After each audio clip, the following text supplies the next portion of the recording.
ना अंकिता ना, तो किसी सूरत में मुंबई नहीं आ रही है। पर क्यों? मैं भी तेरे साथ मेहनत करके 2 पैसे कमा सकूंगी। मुझे पता है तेरे सर पर कितना बोझ है। चुप कर अंकिता, तुझे इस सब की फिक्र करने की जरूरत नहीं है। मैं सारा इंतजाम करती हूँ, सारा कर सकती हूँ।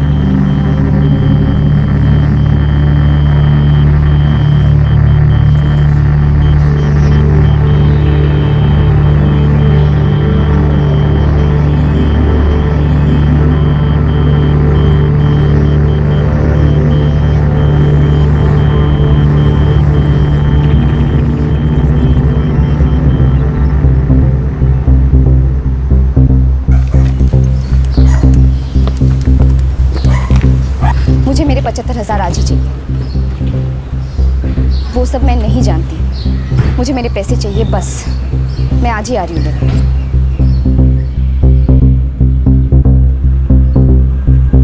ये जो भी हो रहा है इसमें सच्चाई नहीं है, ये बस एक साया है। वो प्यार प्यार नहीं होता जो किसी को कुछ दे ना पाए। वो बस एक साए की तरह होता है जो पीछा करता रहता है।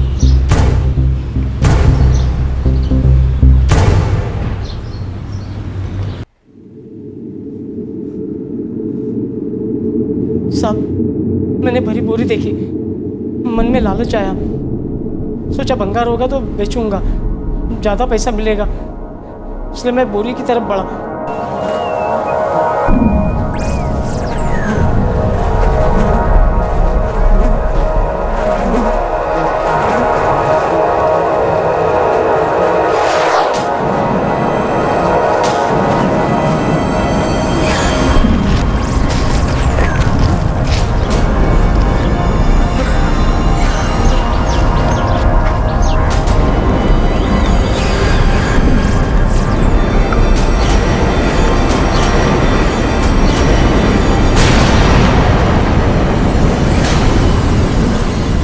उस बोरी में लाश है साहब। आदमी की है औरत की?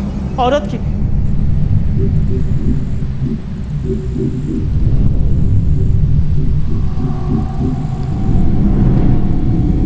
वो देखो साहब।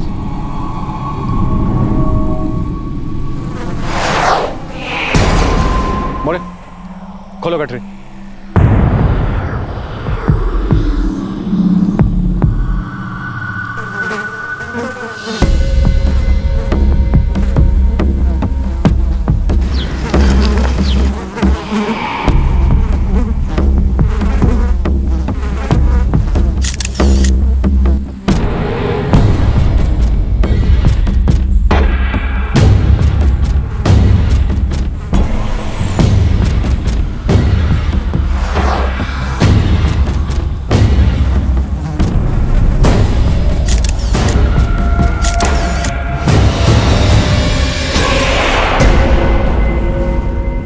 जवान औरत की लाश पर पुलिस को कोई आइडेंटिफिकेशन नहीं मिला। अब इस ब्लाइंड केस में पीड़ित की शिनाख्त करने में वक्त तो लगने ही वाला था, लेकिन लाश पर पुलिस को कुछ निशानियां मिली जो लाश के साथ साए की तरह पीछे पीछे आईं, और ये निशानियां पुलिस को उस दिशा में ले जाने वाली थी जहां इस कत्ल का खुलासा होने वाला था। गला घोटने से मौत हुई है। चेहरे पर खरोचों के निशान है। इसके और कातिल के बीच झड़प हुई होगी। पूरी पॉसिबिलिटी है कि इसने फाइट बैक किया होगा। विक्टिम की एज 20 से 27 साल। मौत की टाइमिंग 48 से 55 घंटे हुए होंगे। 48 से 55 घंटे यानी परसों, मतलब 12 जून को इसका कत्ल हुआ और उसके बाद इसको डंप कर दिया गया। Doctor, sexual assault, rape? Sexual assault और रेप के तो कोई निशान नहीं लग रहे इंस्पेक्टर, पर एक बात है, कत्ल के कुछ मिनटों पहले सेक्सुअल एक्टिविटी हुई होने की संभावना है। कपड़ों की कोई चीरफाड़ नहीं हुई थी, सेक्सुअल ऑर्गन पे कोई घाव या कट्स नहीं है, ब्लीडिंग नहीं हुई है, कमीज का जिपर इंटैक्ट था। इससे यही जाहिर होता है कि रेप की पॉसिबिलिटी ना के बराबर है। डॉक्टर, आइडेंटिफिकेशन के लिए हमें कोई सुराग नहीं मिला। एक बहुत जरूरी बात है। क्या? विक्टिम 2 मंथ्स प्रेग्नेंट थी। एक बात और है, पता नहीं आपको कितना हेल्प करेगी, कत्ल के दौरान इस लेडी ने कोई अंडरगारमेंट नहीं पहने थे।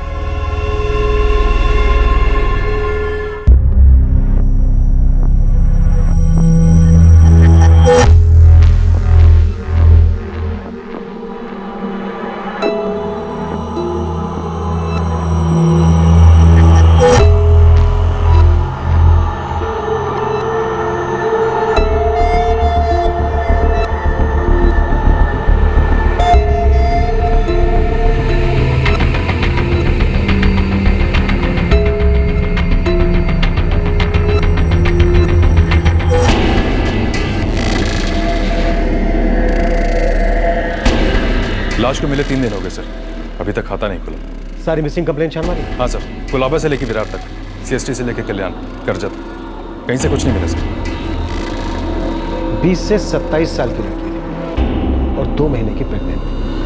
कत्ल के दौरान इस लेडी ने कोई अंडरगारमेंट नहीं पहने थे। उसने पता नहीं ये बात हमारी कितनी काम आएगी, पर डॉक्टर ने कहा था कि लड़की ने अंडरगारमेंट्स नहीं पहने। सर विक्टिम के कैरेक्टर पर मैं उंगली नहीं उठाऊंगा, पर अक्सर मुंबई में प्रॉस्टिट्यूट्स अंडरगारमेंट्स नहीं पहनते। I mean, आप समझ रहे हैं ना सर? चलो एक पॉसिबिलिटी तो मिली।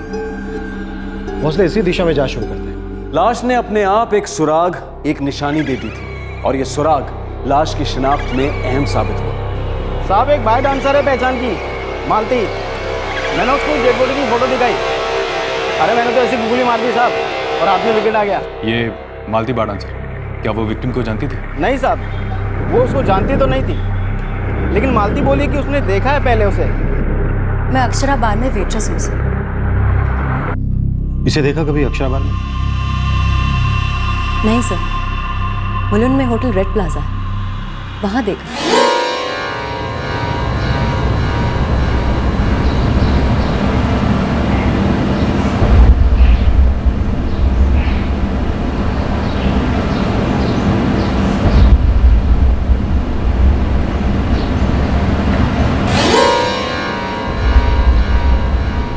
कभी बात नहीं हुई? नाम, फोन नंबर कुछ? नहीं सर, हाय हेलो के आगे कुछ भी नहीं। कुछ और बता सकती हो? ये थी कौन? मेरे जैसी थी सर, साइड बिजनेस करने वाली, हर बार नए कस्टमर के साथ आती थी सर।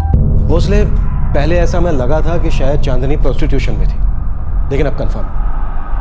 एक काम करते हैं, होटल रेड प्लाजा के मैनेजर से बात करते हैं। हाँ सर, इसे मैं जानता हूँ, अपने यहाँ रेगुलर थी। नाम, एड्रेस, मोबाइल नंबर? सर हर बार किसी न किसी कस्टमर के साथ होती थी, इसीलिए कभी बात नहीं हुई और डिटेल्स भी नहीं पता। कस्टमर्स की डिटेल्स दो सर। डिटेल्स? अमर बोल। साहब 2 लोग आए इधर, बोल रहे लड़की को पहचानते हैं।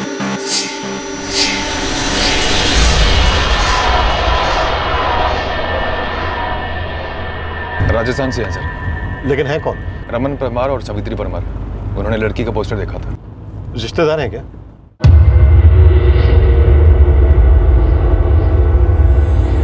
हम चाली से निकल ही रहे थे साहब, तब हमने वो तस्वीर देखी। साहब मन लगो है कि ये हमारी ही चोरी है, चांदनी परमार। 9 जून को आखिरी बात हुई थी साहब चांदनी से।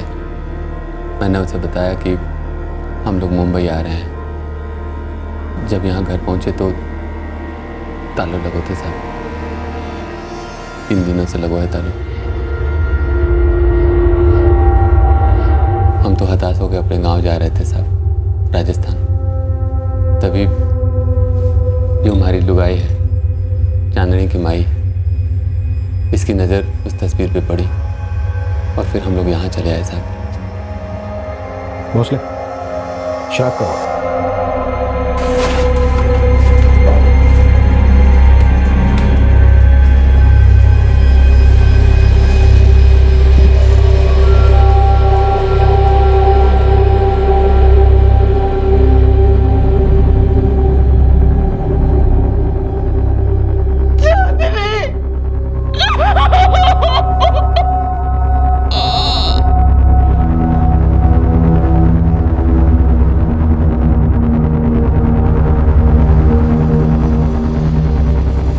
क्या परेशानी थी आपकी बेटी चांदनी को? कभी उसने कुछ बताया आप लोगों से?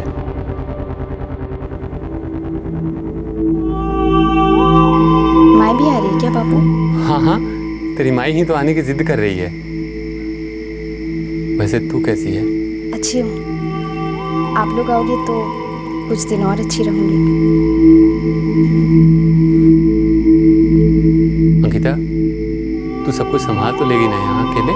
मैंने आप बच्ची ना समझो बापू, और आप और माई हमारी फिक्र करना छोड़ दो।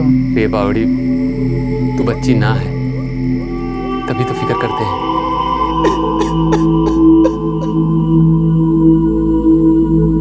कौन से गांव से हैं आप लोग? ललितपुर, राजस्थान। आपकी बेटी यहाँ मुंबई में क्या करती थी? नौकरी करती थी साहब। कैसी नौकरी? हम लोग बन जा रहे हैं साहब। 6 साल पहले हमारे गांव के कुछ लोगों के साथ चांदनी मुंबई आ गई थी पैसे कमाने।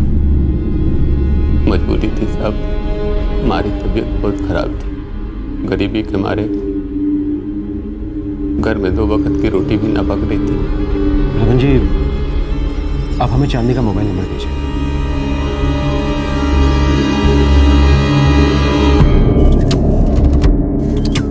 इस नंबर के सारे डिटेल मुझे तुरंत चाहिए। तुरंत मतलब अभी के अभी।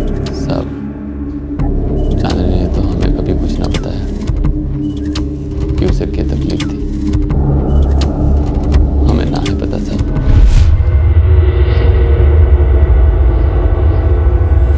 आपकी दूसरी बेटी अंकिता, उसे कुछ पता हो सकता है क्या? पर क्यों? मैं भी तेरे साथ मेहनत करके 2 पैसे कमा सकूंगी। मन ना लगे साहब कि चांदनी ने उसे भी कुछ बताया होगा। जब आपकी बेटी चांदनी मारी गई तब वो 2 महीने पेट से थी।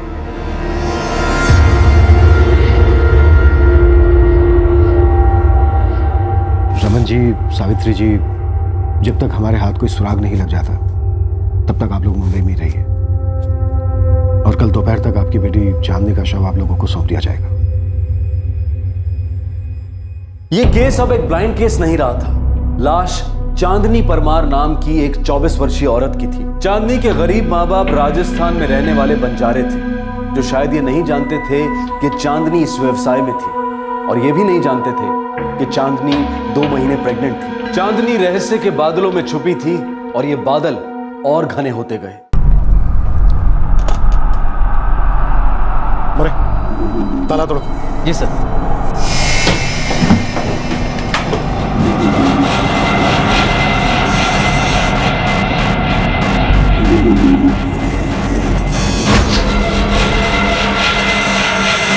नहीं सर, मैं किसी चांदनी परमार को नहीं जानता। लेकिन तुम्हारे फोन रिकॉर्ड तो कहते हैं कि तुम चांदनी को अच्छी तरह से जानते हो।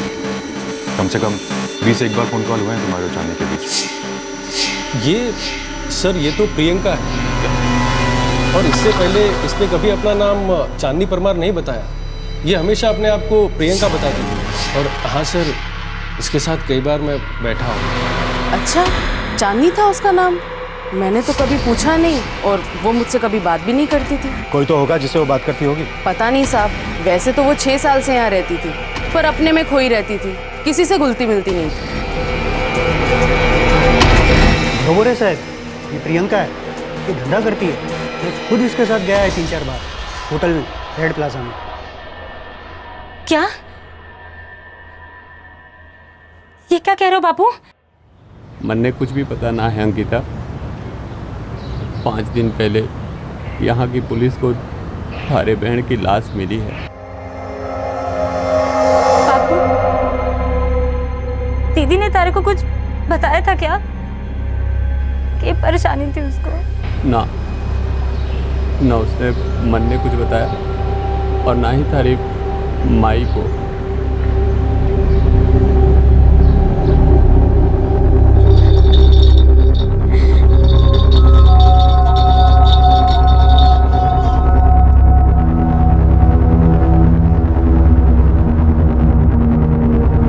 भोसले, पूरे मोहल्ले में कोई भी इसके बारे में कुछ भी नहीं जानता कि चांदनी और प्रियंका अपने आप में ही रहती थी। सर, मैंने फोन रिकॉर्ड में से कम दर्जन भर लोगों से बात की। सभी ने कबूल किया कि वो उसके कस्टमर थे। कुछ तो कर 6 साल से चांदनी एक ही मोहल्ले में रहती थी, और वहां पर कोई भी उसके बारे में कुछ भी नहीं जानता। यहां तक कि उसके माँ बाप को भी भनक नहीं है कि वो क्या काम करती थी, किस हाल में थी, और 2 महीने की प्रेग्नेंट थी। भोसले, एक काम करो, इसके सेल फोन की कॉन्टैक्ट लिस्ट में जितने भी कॉन्टैक्ट हो सबको कॉल। सर, कोई तो होगा जो इस चांदनी और प्रियंका के राज पर से रजाई हटाकर हमें इसका असली चेहरा दिखाएगा। सर, उसका नाम प्रियंका है। मैं उसके साथ कई बार होटल गया हूँ। क्या हुआ सर? चांदनी और प्रियंका का मर्डर हुआ है। मर्डर? तुम चांदनी को कैसे जानते हो? सर, पहली बार मैं उससे पुरानी बार में मिला था। वो वहीं पे काम करती थी। कहाँ पर है रानी बार? भांडुप में सर। साहब, अब यहाँ कोई लड़की अपना असली नाम तो नहीं बताती। चांदनी परमार शायद वो सिर्फ घर पे होती थी जब प्रियंका नाम का मेकअप उतारती। चांदनी परमार और प्रियंका का मर्डर हुआ है। अभी हमें इसके बारे में कुछ ज्यादा नहीं मालूम। इसके माँ बाप को भी नहीं मालूम कि ये किस तरह से पैसे कमाते हैं। अब हम इसके बारे में कुछ और बता सकते हैं? सर ये लाइसेंस बार है, यहाँ जो होता है सब लीगल तरीके से होता है। अब ड्यूटी के बाद लड़कियाँ कहाँ जाती हैं, किससे मिलती हैं, मैं नहीं जानता साहब, ये उनका निजी मामला है। 5 दिन पहले चांदनी परमार और प्रियंका का मर्डर हुआ। 5 दिन से वो काम पर नहीं आई। आपको खटका नहीं? खटका था ना साहब कम से कम 25 बार उसको फ़ोन किया, लेकिन हर बार उसका फ़ोन स्विच ऑफ मिला। मेरे को लगा कि इधर दूसरी जगह उसने काम पकड़ा होगा। मैंने शालिनी को भी पूछा था साहब, लेकिन उसको भी कोई आइडिया नहीं। शालिनी भी यही काम करती है? हाँ साहब, शालिनी इधर ही काम करती है। उसकी और प्रियंका की बहुत जमती थी। कहाँ मिलेगी ये शालिनी? शालिनी तुम्हारी दोस्त चांदनी और प्रियंका का मर्डर हुआ। कुछ बता सकती हो किसने क्या होगा? पता नहीं साहब। तुम दोनों दोस्त हैं? हाँ। तुम्हें पता था प्रियंका धंधा करती थी? धंधा तो मैं भी करती हूँ साहब। बाहर की नौकरी से सिर्फ जेब खर्च के पैसे आते हैं। घर भेजने लायक पैसे तो धंधे से ही आते हैं। प्रियंका का कोई इश्क विश्क का चक्कर, कोई बॉयफ्रेंड बन गया? पता नहीं साहब। प्रियंका एकदम बंद मुट्ठी थी, कभी भी कुछ नहीं बोलती थी अपनी जिंदगी के बारे में। बस एक दिन उसके मुंह से निकल गया था कि गांव में उसकी कोई छोटी बहन है जिसकी शादी के लिए वो पैसे इकट्ठा कर रही है। शालिनी, प्रियंका 2 महीने की प्रेग्नेंट थी। क्या साहब, ये बात तो उसने कभी भी नहीं बताई। लेकिन हाँ साहब, वो हमेशा उदास रहती थी, कभी किसी से कुछ भी नहीं कहती थी। पक्का उसका कोई बॉयफ्रेंड नहीं था? कस्टमर तो कई थे, बॉयफ्रेंड था कि नहीं वो मालूम नहीं था।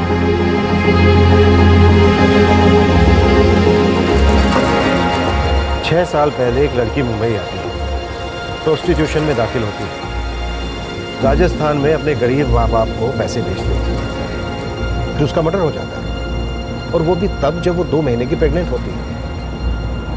लेकिन किसी को उसके बारे में कुछ नहीं मालूम, यहां तक कि माँ बाप भी बिल्कुल अनजान है।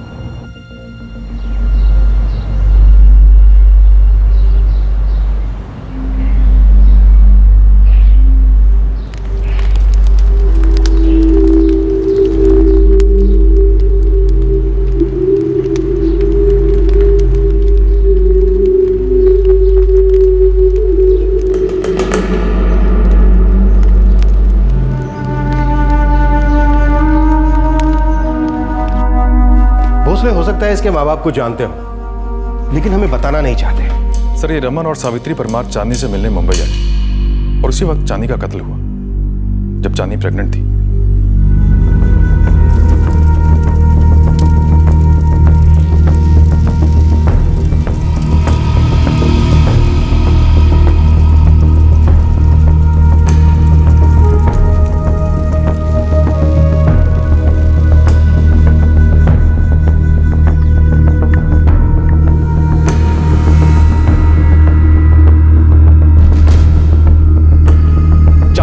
केस में पुलिस के हाथ अब तक कोई लीड नहीं लगी थी। जब पुलिस ने अपनी जांच का दायरा चांदनी के गांव ललितपुर राजस्थान में पहुंचाया, तब उनके सामने आए कुछ और राज जो चांदनी के अतीत में घिरे थे। हुकुम, ये चांदनी पिछले 6 साल से मुंबई में थी।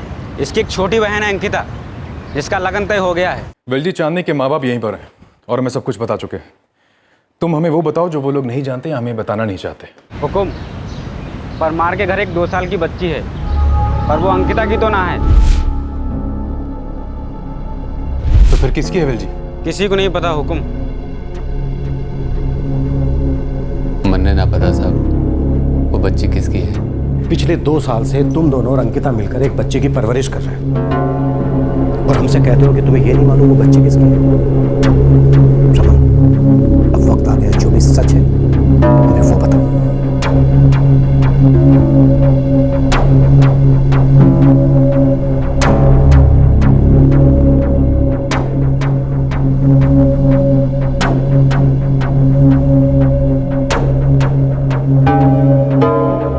से एक बात कह रही हूँ, मुझसे कभी मत पूछना कि ये बच्ची है किसकी। पर यो क्या बात हुई? बिना जाने पहचाने हम इसकी परवरिश कैसे करेंगे? क्योंकि मैं कह रही हूँ, अपनी बच्ची जैसे संभालो इसे, और दोबारा कभी मत पूछना कि ये बच्ची है किसकी।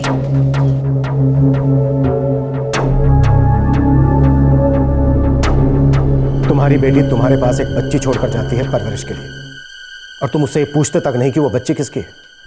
समन परमार, तुमने ये कैसे सोच लिया कि हम तुम्हारी इस बात पर विश्वास कर लेंगे? किस मुंह से पूछता साहब? चांदनी से। बीमारी ने मन मजबूर कर दिया था चोरी के कमाई पे जीने के लिए। बाप होने का हक ही खो दिया तो मैंने 6 साल पहले। चांदनी को मुंबई ही ना भेजना था साहब। आधी रोटी खाते, भूखों मरते, लेकिन ये मुंबई तो हम सबको जीते जी मार गए साहब। बापू, गांव के दूसरे लोग भी जा रहे हैं मुंबई में, छोरिया भी है। मैं कुछ काम ढूंढ लूंगी, अच्छे पैसे कमा कर भेजूंगी बापू आपको। लेकिन छोरी, इतने बड़े शहर में तू अकेली वहाँ क्या काम करेगी? माई कहते हैं मुंबई में सबके लिए काम होता है। नहीं चांदनी, तू कटे न जाएगी, मैं जल्दी ठीक हो जाऊंगा। बापू, 4 महीने से तो आप ठीक ना हुए हो, और होंगे कैसे ठीक? इलाज के लिए पैसे ही नहीं है हमारे पास। बापू, मैं अच्छे पैसे कमा कर भेजूंगी आपको। चांदनी, तन्ने अकेले भेजने को मेरा दिल नहीं मानता। बापू, अगर मेरी जगह थारा कोई बेटा होता तो आप भेज देना उसे। बापू, मैं अंकिता से बड़ी हूं, घर चलाने की जिम्मेदारी मेरी है। अब मान भी जाओ बापू। ए माय, समझाओ ना बापू को। बापू हाथ जोड़ती हूँ। हमारी तबीयत कभी ठीक ही न हुई साहब। चांदनी पैसे कमा कर भेजने लगी, हर महीने थोड़ा ज्यादा। कभी सोचा नहीं, कभी उससे पूछा नहीं कि वो ऐसा भी क्या काम करती है? शर्म से पानी हो गए साहब जब पता चला। मतलब तुम जानते थे चांदनी क्या काम करती है?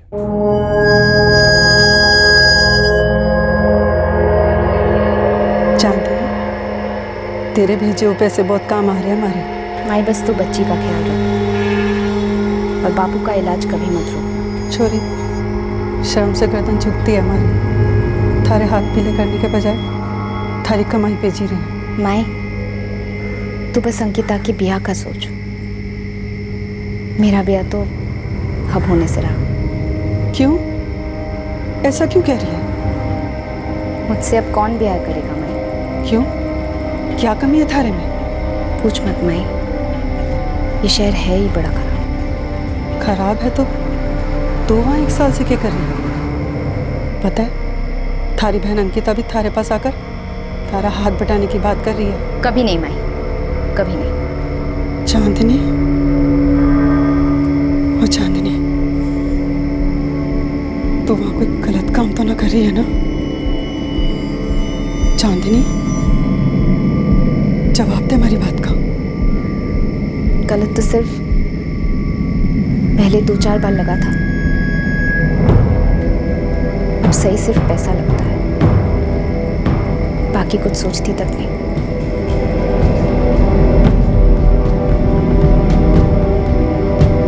चांदनी ठीक तो है?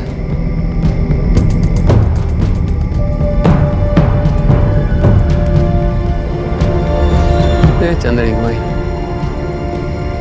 क्या हुआ तन्ने? चांदनी में इतनी ईमानदारी तो थी साहब कि उसने अपने माई को अपनी असलियत बताने की हिम्मत जुटाई, पर हमारी हिम्मत और हमारा ईमान दोनों को बीमारी मार गई साहब।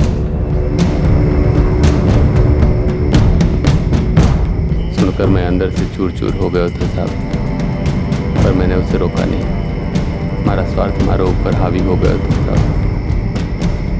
वो घर चला रही थी, पैसे आने रुक जाते तो हमारा क्या होता?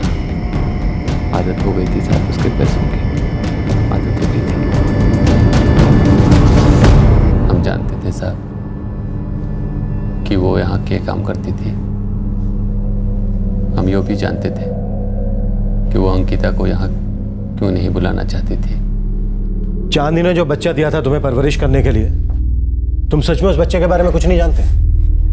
नहीं साहब। और उसके होने वाले बच्चे के बारे में? नहीं। 9 जून को बात हुई थी हमारी चांदनी से। उसने बताया कि अंकिता के ब्याह के सारे पैसे इकट्ठे हो गए हैं, पर वो गांव ना आ सके हैं पहुंचाने को। तो तुम दोनों यहाँ पैसे लेने आए थे? हाँ साहब, पर सपने में भी ना सोचा था कि वो पेट से है या फिर उसका कत्ल होने वाला है। दुर्जन सबावत कौन है? ये वही है ना जिससे चांदनी की शादी तय हुई थी?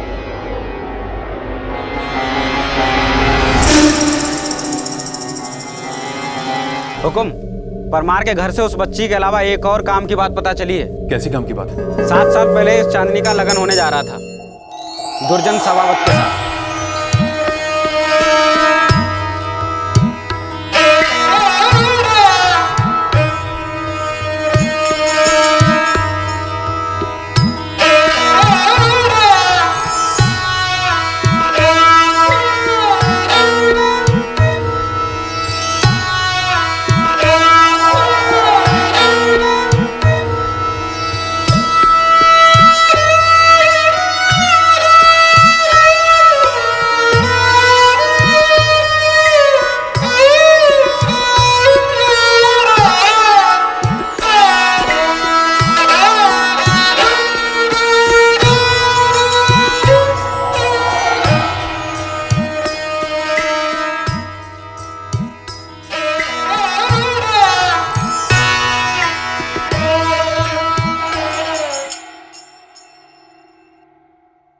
वो शादी नहीं सगाई थी साहब। 1 साल चांदनी दुर्जन के घर रहकर वापस अपने बापू रमन के घर लौटी। सगाई के बाद चांदनी 1 साल दुर्जन के घर रही, पर शादी नहीं हुई। हाँ हुकुम, शादी टूट गई। हाँ साहब, चांदनी की सगाई हुई तो थी दुर्जन सबावत के साथ, पर वो तो 7 साल पहले की बात है। उसे आज से क्या मतलब? रमन परमार, चांदनी का कत्ल हुआ है और कातिल को ढूंढने के लिए मैं 7 साल पहले तो क्या 7 पीढ़ियां पीछे भी जा सकता हूँ। पर दुर्जन सबावत तो 1 साल बाद ही चांदनी की जिंदगी से चले गए तो क्यों?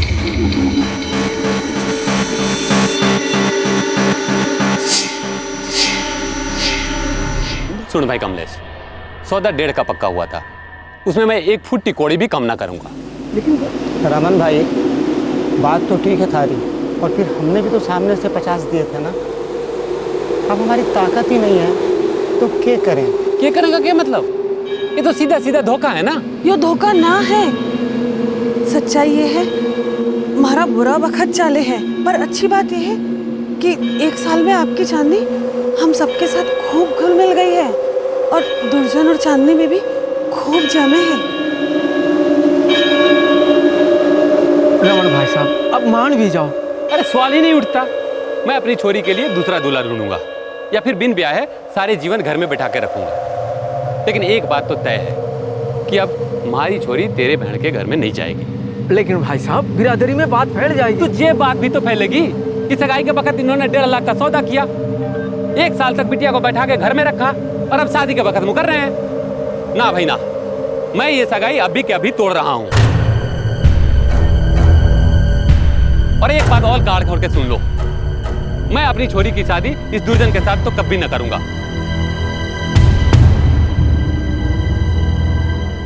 ये तो 6 साल पहले की बात है साहब। चांदनी 1 साल दुर्जन के घर रह के आई, फिर सगाई टूट गई। दुर्जन 1 साल साथ रहा चांदनी, दिल दुख गया होगा उसका, लौट आया होगा बदले के। ऐसा ना हो सकता। क्यों? ये बात तुम इतने यकीन के साथ कैसे कर सकते हो? चांदनी और दुर्जन की जोड़ी हमारे दोस्त कमलेश ने बनाया था। कमलेश दुर्जन का मामा है, वो लोग कविपुर मध्य प्रदेश से हैं। दुर्जन अभी कहाँ है? कविपुर में है साहब, उसका ब्याह हो गया है, एक बच्चा भी है। कमलेश से सारी खबर मिलो है साहब। तुम हमसे और कौन कौन सी बातें छिपा रहे हो रमन परमार? चांदनी 2 महीने के पेट से थी, और कौन था उसकी जिंदगी? ब्याह का तो माने कोई पता नहीं बापू, बस हम एक दूसरे को पसंद करते हैं। है कौन वो छोरो? रवि जोशी नाम है उसका, मुंबई का ही रहने वाला है। अभी बता रहे हो रवि जोशी के बारे में, और हमसे क्या क्या छुपा रहे हो रमन परमार? हाँ, तुम्हारे घर में जो बच्ची है वो रवि जोशी की है ना? नहीं साहब, मन ने ना पता। मैं उस रवि से एक ही बार मिला था, जब चांदनी से पहली बार मिलने मुंबई आया था। रहता कहाँ है ये रवि जोशी और करता क्या है? वो तो मैंने ना पता साहब, पर उसका मोबाइल नंबर है हमारे पास। मोबाइल नंबर दो।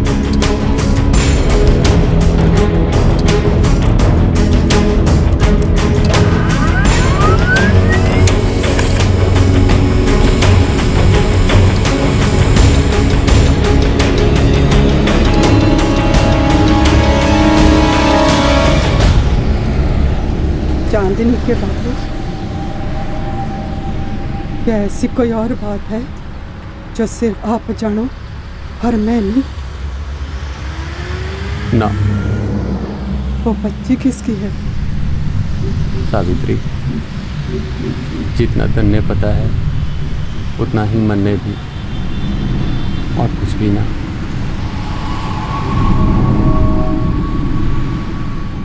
सर, रवि जोशी के फोन कॉल मिल गया, मिलूं उनका एड्रेस है। फोन नहीं करते, सीधा उठा ले। मूव।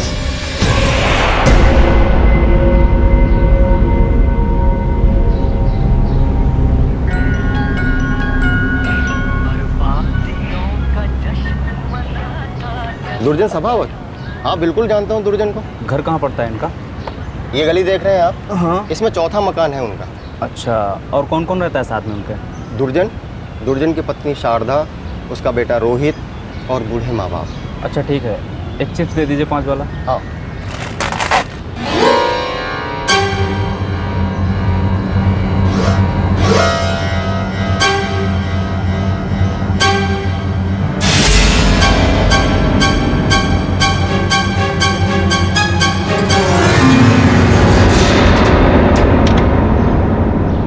हाँ साहब, ये दुर्जन सभावत ने 6 साल पहले चांदनी से सगाई तोड़ने के बाद शारदा से ब्याह कर लिया। एक छोटा बच्चा भी है 5 साल का, रोहित, और माँ बाप किशोर और वनीता सभावत सब साथ में ही रहते हैं। ये दुर्जन है क्या गांव में अभी? बाहर गया हुआ है काम से। पड़ोसियों से काफ़ी सारी बातचीत की है मैंने, खुश मालूम पड़ता है। आपके काम का नहीं है शायद ना? सर, ये दुर्जन का कोई कनेक्शन लगता नहीं। वो तो खुशी खुशी सेटल है कबीरपुर मध्य प्रदेश में, बीवी बच्चे के साथ। अतीत के साए वर्तमान में अपना असली हाल कहाँ बयां करते हैं भोसले? गुजरे कल के मुखौटे ने अभी हमें सिर्फ एक झलक दी। पहले हम इस रवि जोशी से निपटेंगे, धीरे धीरे सारे पत्ते खुलेंगे और हम उन्हें खेलेंगे।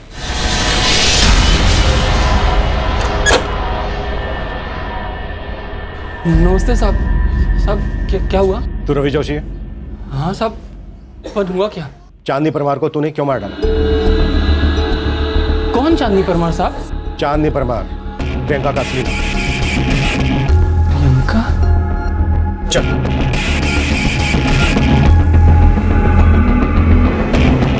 ज्योति, इसे भी उठा लो। साहब मैं सच बोल रहा हूँ साहब। अभी जिस लड़की को आपने अंदर किया ना साहब, प्रियंका भी वैसे ही थी। Time pass. मतलब टाइम पास कर करके जब तू उससे बोर हो गया तो तूने उसे मार डाला, लाश फेंक दी। अब इतना मेंटल भी नहीं हूं मैं। तेरा उसके साथ अफेयर कब से चल रहा था रवि? अफेयर? अरे नहीं साहब, मैं तो उसके साथ बैठता था, फिर वो अपने को पसंद आने लगी थी। और जब तुझे पता चला कि वो तुझसे प्रेग्नेंट हो गई है तो तेरी पसंद नापसंद में बदल गई। प्रेग्नेंट? साहब क्या बोल रहे हैं आप लोग? मेरे को तो मालूम ही नहीं है कि वो प्रेग्नेंट थी। इतना तो मालूम है ना कि उसका मर्डर हो गया है।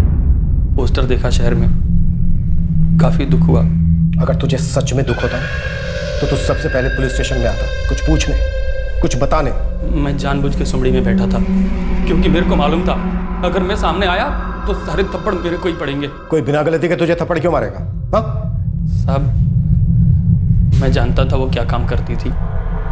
काफी लोगों के साथ उठना बैठना था उसका। शुरुआत में वो मेरे को पसंद आई थी, पर इतनी भी नहीं कि मैं उसको लेकर सीरियस हो जाऊं। साहब मैं सामने से बोलता हूँ, मैं उससे बोर हो गया था। साहब मैं तो पिछले 4 महीने से उसके साथ एक भी बार नहीं बैठा। अरे झूठ बोल रहा है तू रवि जोशी। वो तेरे से प्रेग्नेंट हो गई थी, तुझसे शादी की मांग करने लगी, या फिर बहुत सारे पैसे मांगे होंगे तुझसे, जिससे तू तंग हो गया और तूने मार डाला। मुझे मेरे 75,000 आज ही चाहिए। साहब ये सरासर गलत है।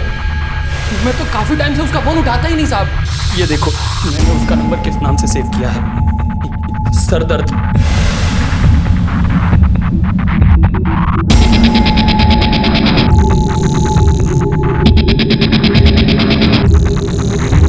साहब मैं काफी टाइम से उससे पीछा छुड़ाने को ट्राई कर रहा था।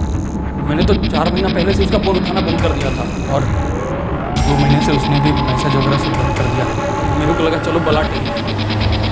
अब प्रियंका की मौत से मेरा कोई लेना देना नहीं है, भाई शपथ।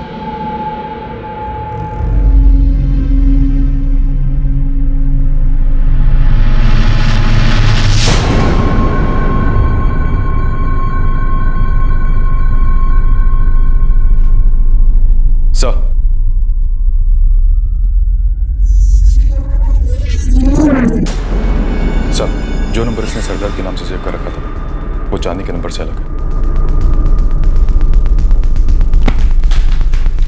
सभी जोशी, तेरा सर दर्द अब शुरू हो चुका है। तेरी चोरी पकड़ी गई। क्या मतलब साहब? मतलब ये कि जो नंबर तूने सर दर्द के नाम से सेव किया हुआ है वो नंबर प्रियंका का है ही नहीं। साहब ऐसा कैसे हो सकता है साहब? मेरे पास उसका यही नंबर है और इसी पे हमारी कई बार बात हुई है। तभी तो इस नंबर को मैंने वो नाम दिया था ताकि मेरे को फोन कर तो मैं अवॉइड मार सकूं। और आप क्या?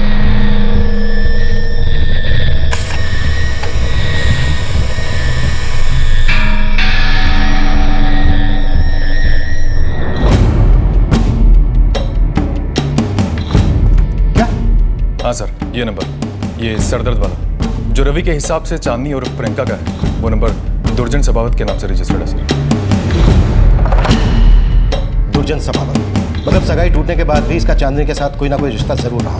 सर 6 साल पहले टूटी थी सगाई टूटी पर रिश्ता नहीं। सगाई के 1 साल में रिश्ता और मजबूत है। दुर्जन सभावत अतीत की परछाई बनकर चांदनी का पीछा करता है जो कभी छूटता नहीं।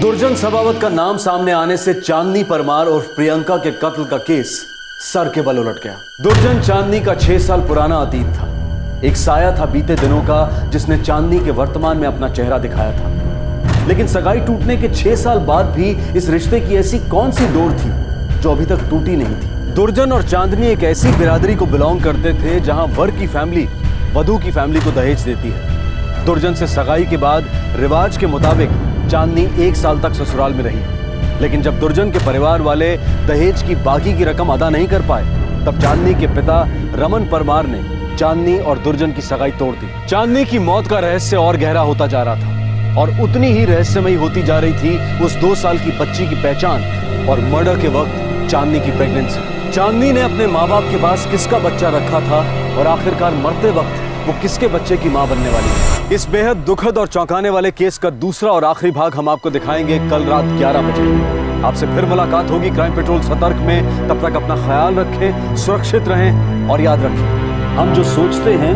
हम वही बन जाते हैं। सही वक्त, सही कदम, सतर्क रहें। जय हिंद।